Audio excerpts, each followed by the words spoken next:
कई बार मुझसे ये क्वेश्चन पूछे गए हैं कि सर हमें ये बताइए कि 10th क्लास के बाद कौन सी साइड ले या फिर हमें क्या करना चाहिए। तो बच्चों, जैसे कि मैं आपको पहले ही बता चुका था कि कभी भी हमें किसी के भी बहकावे में नहीं आना चाहिए और साइड का चुनाव करते समय अक्सर हमें इस बात का ध्यान रखना चाहिए कि हमारा जो कैरियर है उसमें हमें आगे चलकर क्या करना है। कई बार देखा गया है कि कुछ बच्चे अपने दोस्तों के बहकावे में आकर, किसी अड़ोस पड़ोस के बहकावे में आकर कोई सी भी साइड ले लेते हैं और उनको ये नहीं पता चल पाता कि इसमें आगे हमारा कैरियर क्या होगा। तो 10th क्लास के बाद अगर आपको डायरेक्ट जॉब चाहिए और बहुत जल्दी जॉब चाहिए तो आप इसमें टेक्निकल फील्ड में भी जा सकते हो। जैसे कि आप ITI कर सकते हो। ये 2 साल का कोर्स होता है, टेक्निकल कोर्स है ITI। उसको करने के बाद आप रेलवे में भी अप्लाई कर सकते हो, मैकेनिकल इंजीनियर या इलेक्ट्रीशियन, आप कोई भी ट्रेड से इसमें कर सकते हो। बहुत बढ़िया स्कोप रहता है। अदरवाइज अगर आप इसके बाद भी अपनी पढ़ाई जारी रखना चाहते हो, जैसे कि आपको पता ही है कि 18 साल से कम आयु तक आप गवर्नमेंट सर्विस नहीं कर सकते हो, तो ITI के बाद आप डायरेक्ट पॉलिटेक्निक भी कर सकते हो। पॉलिटेक्निक आपके लिए बेहतरीन विकल्प है और ये भी 2 साल का कोर्स होता है। पॉलिटेक्निक भी आप बड़े आसानी से उसी ट्रेड में कर सकते हो जिस ट्रेड में आपने ITI किया था। तो ITI करने के बाद आप 2 साल का जो पॉलिटेक्निक कोर्स है वो भी कर सकते हो और तब तक आपकी, मुझे लगता है, आयु भी 18 वर्ष लगभग हो जाएगी और इसमें बड़ी आसानी से आप बहुत बढ़िया पोस्ट पा सकते हो। प्राइवेट फील्ड में भी और गवर्नमेंट फील्ड में भी अप्लाई कर सकते हो। जो विद्युत विभाग में JEE वगैरह होते हैं वो भी इन्हीं से ही होते हैं, ठीक है ना। इसके बाद अगर आप फिर भी आपके पास टाइम है तो आप BTech में भी अपना कैरियर चॉइस कर सकते हो। BTech में भी 4 ट्रेड होती है, सिविल इंजीनियरिंग होती है और आपका मैकेनिकल इंजीनियरिंग होती है और ऑटोमोबाइल है, इसमें मैकेनिकल के अंदर ही आता है। एक है आपका इलेक्ट्रिकल और केमिकल इंजीनियरिंग, ये भी आपका BTech के अंदर आएगा। आप पॉलिटेक्निक करने के बाद BTech भी कर सकते हो। इसमें भी आप बैचलर ऑफ टेक्नोलॉजी, ये आपका डिग्री कोर्स भी है और ये वैसे तो 4 साल का होता है, लेकिन आपको यहाँ सेकंड ईयर में डायरेक्ट एडमिशन मिलेगा पॉलिटेक्निक करने के बाद। तो ये बेहतरीन विकल्प है। अगर स्टूडेंट आप टेक्निकल फील्ड में तुरंत जाना चाहते हो तो 10th क्लास के बाद आप ITI करिए, इसके बाद पॉलिटेक्निक करिए और पॉलिटेक्निक करने के बाद आप डायरेक्ट BTech में अपना कैरियर बनाइए। बहुत बढ़िया विकल्प है। आप इससे बड़े इंजीनियर बन जाओगे क्योंकि आपके पास इसमें ITI का डिप्लोमा भी हो जाएगा, पॉलिटेक्निक का भी डिप्लोमा हो जाएगा और आपके पास डिग्री और डिप्लोमा दोनों कोर्स एक साथ BTech में भी प्रोवाइड या प्राप्त हो जाएंगे। तो बेहतरीन विकल्प है। तो ये तो था आपका टेक्निकल फील्ड में जाने का तरीका। दूसरा मैं आपको बता दूं, अगर आप 10th क्लास के बाद 11वीं क्लास में एडमिशन लेने का विचार कर रहे हो तो आपको पहले ये सोचना होगा कि हमें क्या करना है। हमें अपना कैरियर मेडिकल लाइन में बनाना है, इंजीनियरिंग लाइन में बनाना है, या फिर आप किसी आर्ट सर्विस में जाना चाहते हो या टीचर वगैरह बनना चाहते हो तो आप 11वीं क्लास में आर्ट साइड ले सकते हो। यहाँ कॉमर्स साइड भी आपको मिल सकती है और आपका जो साइंस है, साइंस भी आपको मिल सकती है। स्टूडेंट्स, यहाँ साइंस जो होती है आपके 2 पार्ट होते हैं। पहला पार्ट PCM ग्रुप में आता है और दूसरा पार्ट साइंस का PCB में आता है। PCB में ये बायो का ग्रुप होता है, जितने मेडिकल वगैरह जो मेडिकल होते हैं, हॉस्पिटल वगैरह होते हैं, इसके लिए आप बड़ी आसानी से PCB साइड ले सकते हो। इसका जो आपको 11वीं क्लास में लेना होगा वही आपका 12th क्लास में क्लियर होगा। तो ये आपका आज का वीडियो है। आप 12th क्लास उसी सब्जेक्ट में पास करेंगे किस साइड में आपने 11वीं क्लास में सब्जेक्ट चॉइस किया था। और ध्यान रखने वाली विशेष बात स्टूडेंट्स ये होती है यहाँ की, जो हम सब्जेक्ट 11वीं और 12वीं में अपने तैयार करते हैं उस सब्जेक्ट पर हमारी पकड़ ठीक ठाक होनी चाहिए, तभी हमारा कैरियर आगे जाके बन पाएगा। तो मान लीजिए आपने यहाँ PCM साइड चॉइस की है 11वीं क्लास में, तो मैं आपको बता दूं कि इसमें आपका कैरियर कैसे बनेगा। आपका कैरियर आपने क्या लिया, PCM यानी कि फिजिक्स, केमिस्ट्री और मैथमेटिक्स आपने यहाँ 11वीं क्लास में चॉइस किया।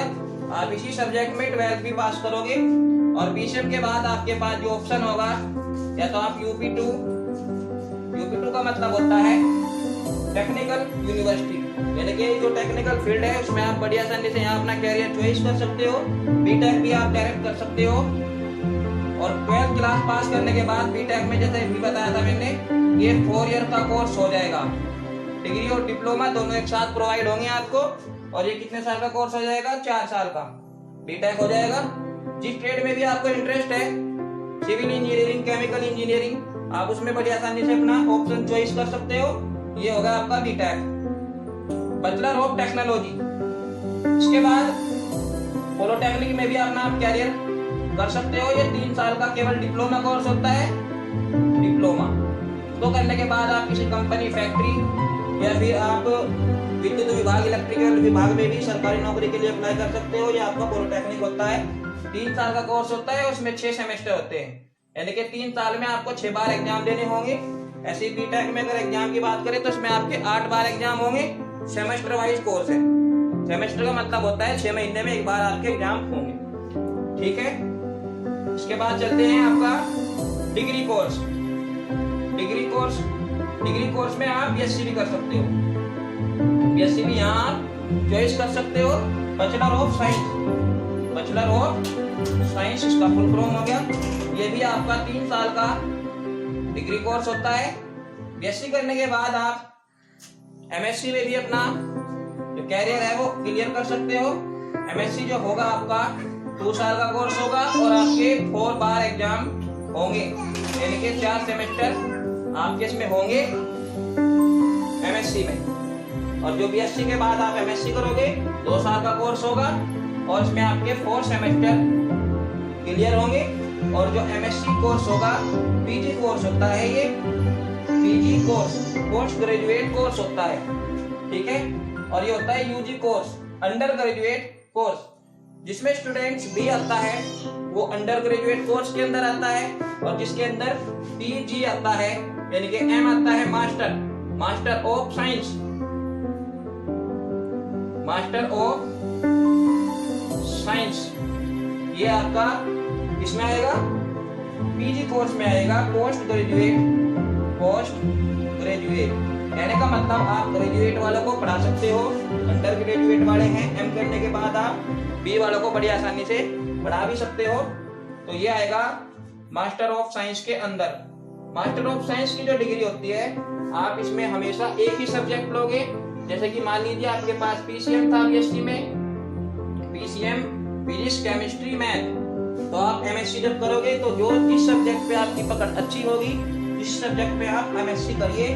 मान लीजिए आपके पास जो फिजिक्स है वो आपका बहुत बढ़िया है तो आप एमएससी फिजिक्स में करिए।